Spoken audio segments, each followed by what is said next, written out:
മുമ്പ് നേരത്തെ ATM മെഷീനുകൾ വാങ്ങിയിട്ടുള്ളത്. സർ, അതെല്ലാം കേടായിപ്പോയി. അതിനെ സംബന്ധിച്ച് സമഗ്രമായ അന്വേഷണവും അതിന്റെ ഇടപാടുകളെ സംബന്ധിച്ച് സമഗ്രമായ അന്വേഷണം നടത്താൻ തയ്യാറാകുമോ?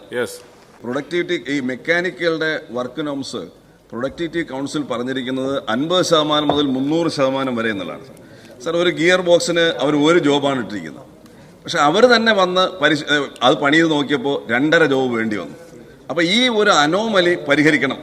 സാറ്, എല്ലാ മാസവും 5-ാം തീയതിക്ക് മുൻപായി ശമ്പളം നൽകുമെന്നും കേരളത്തിന്റെ മുഖ്യമന്ത്രി പറഞ്ഞിട്ട് 2 വർഷം പൂർത്തിയാവുകയാണ്. സാർ, ഇന്ന് വരെ കൃത്യമായി ശമ്പളം കൊടുത്തിട്ടില്ല. സാർ, 30 ദിവസം ജോലി ചെയ്തിട്ട് ശമ്പളത്തിന് വേണ്ടി പണിമുടക്കേണ്ടി വരുന്ന ഗതികേടാണ് സാർ ഈ KSRTCയിലെ ജീവനക്കാർക്കുള്ളത്. ഇന്ത്യയിൽ ശമ്പളം കിട്ടാതെയും മറ്റ് ആനുകൂല്യങ്ങൾ കിട്ടാതെയും KSRTCയിലെ ജീവനക്കാർ മാനസിക സമ്മർദ്ദം വന്ന് മരണപ്പെടുന്നവരുടെ എണ്ണം ക്രമാതീതമായി വർദ്ധിച്ചിരിക്കുന്നു. അങ്ങ് അത് പരിശോധിക്കണം.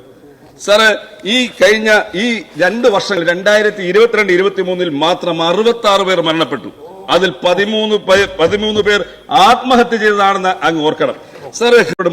സാറ്, ഈ KSRTC തൊഴിലാളികൾ കള്ളു കുടിച്ചോ എന്ന് പരിശോധിക്കുന്ന ഗവൺമെന്റ് അവൻ കഞ്ഞി കുടിച്ചോ എന്ന് കൂടി പരിശോധിക്കണം എന്നുകൂടിയാണ് എനിക്ക് ഈ അവസരത്തിൽ പറയാനുള്ളത്. സാർ, സാധാരണ നിസ്സാര കുറ്റങ്ങൾക്ക് ജീവനക്കാർക്കെതിരെ ക്യാപിറ്റൽ പണിഷ്മെന്റ് കൊടുക്കുന്ന ഗവൺമെന്റ് ഈ ഉദ്യോഗസ്ഥന്മാരുടെ അഴിമതി കണ്ടെത്താനുള്ള ശക്തമായ നടപടി സ്വീകരിക്കണം എന്ന് അഭ്യർത്ഥിക്കുകയാണ്. സാർ.